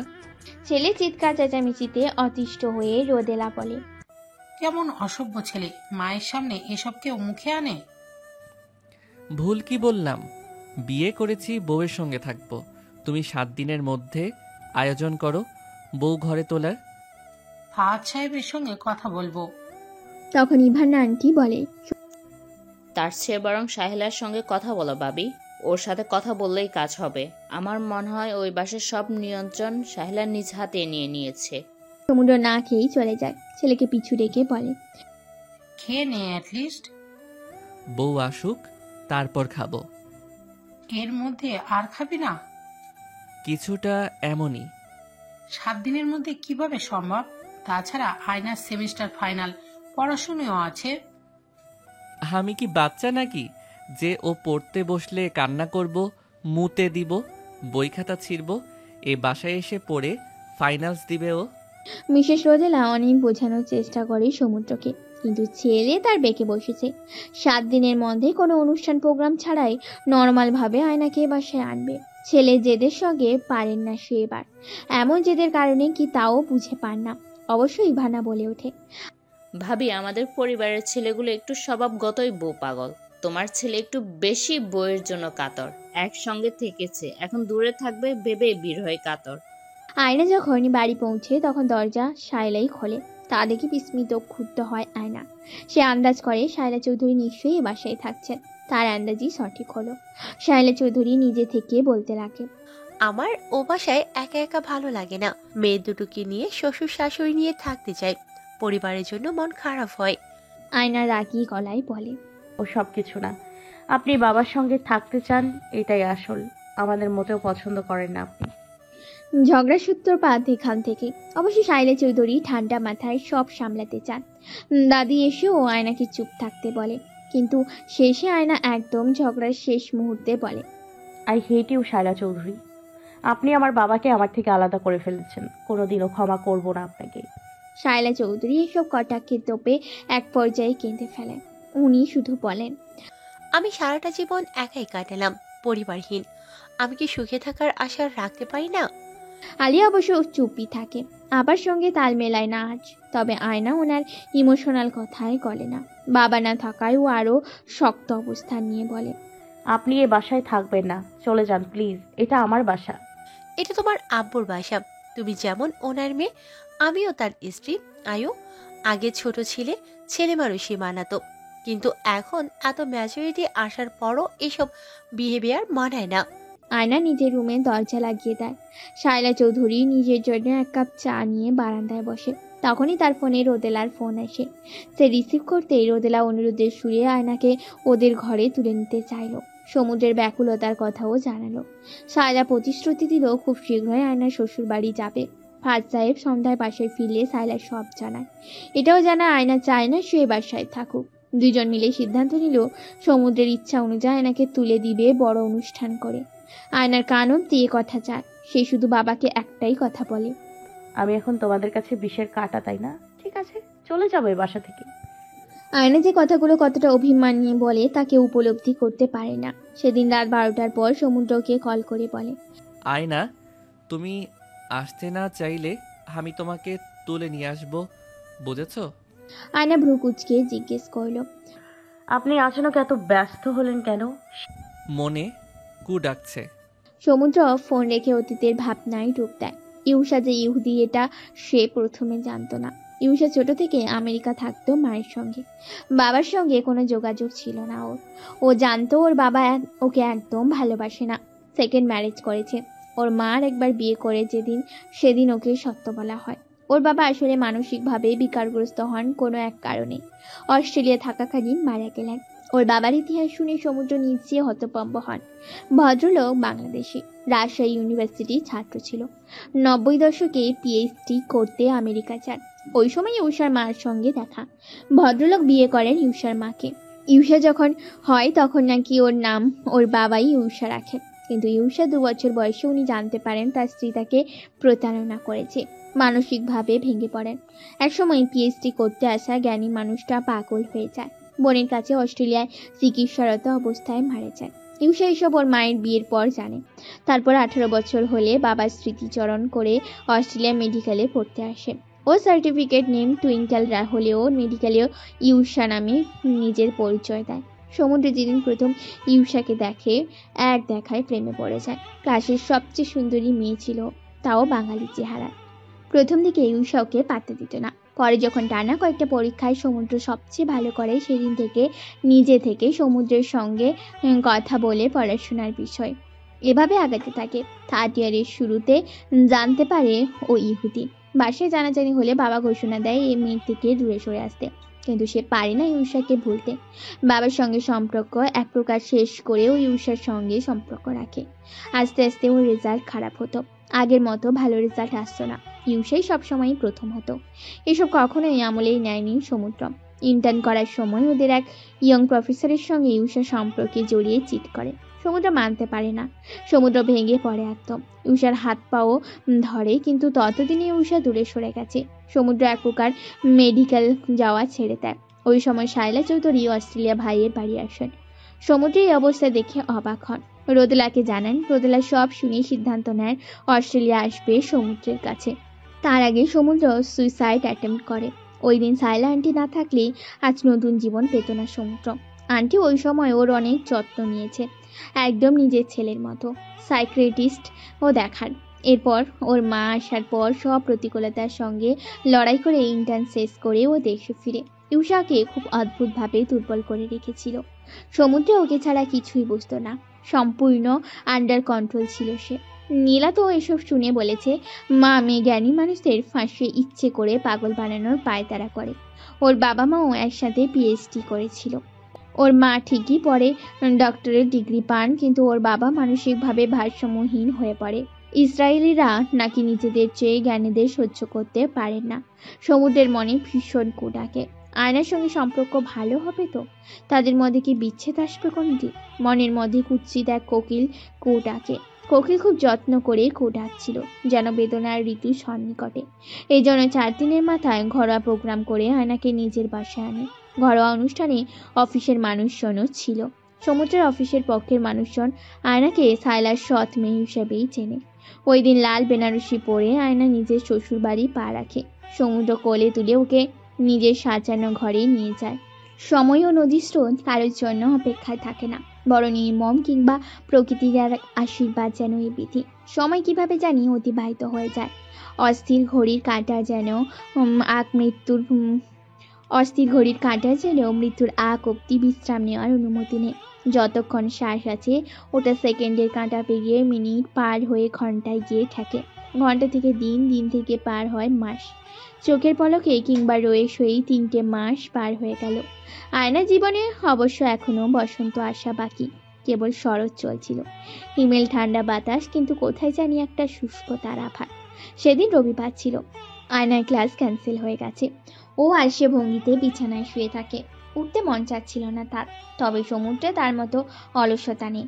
ও ঠিকই সকালে উঠে 20 মিনিট হেঁটে এখন ফ্লোরে ম্যাট বিছিয়ে ফ্রি হ্যান্ড এক্সারসাইজ করছে। পুশ আপ দিচ্ছে আপাতত। হাত কাটা স্যান্ডো গেঞ্জি পরে আছে ও।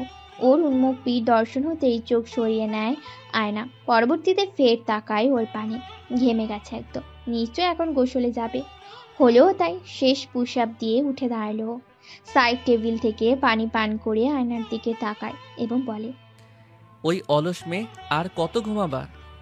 আয়না কম্বল আরো ভালো মতন জড়িয়ে মটকা মেরে শুয়ে থাকে এবং বলে, শীতের দিনে সকাল 10টার আগে ওঠা দণ্ডনীয় অপরাধ। সমুদ্র হাসল, এরপর ওর দিকে এগিয়ে আসে। আয়না ভাবে নিশ্চয়ই ঘুমোতে আসছে, কিন্তু না, উনি তো আসলে বদ স্বভাবে, অন্যের আরাম সহ্য করতে পারে না। এগিয়ে এসে আয়নার পায়ের দিক থেকে কম্বল তুলে নিয়ে একদম ডিভান বরাবর কম্বল ছুঁড়ে মারে। কম্বল গা থেকে সরতেই ঠান্ডা একটু কেঁপে উঠেও। সমুদ্র এরপর ফিচের হেসে নিয়ে ওর ঠান্ডা হাতটা আয়নার গলায় রেখে উষ্ণতা অনুভব করে। তারপর খানিক বাদে বলে, তোমার শরীরের গরম উষ্ণতা তো আমায় পাগল করে দিচ্ছে। এক কাজ করি, আমিও 10টা পর্যন্ত ঘুমাই, আজ লেটে অফিসে যাই। আয়না ইদানিং ওনার মতি গতি বুঝে ভালো, সে বলে ওঠে, নিয়মিত ভালোবাসার গল্প শুনতে এবং পড়তে আমাদের অন্ধবিশ্বাস চ্যানেলটি সাবস্ক্রাইব করে পাশে থাকা বেল আইকনটি ক্লিক করুন। ধন্যবাদ সবাইকে।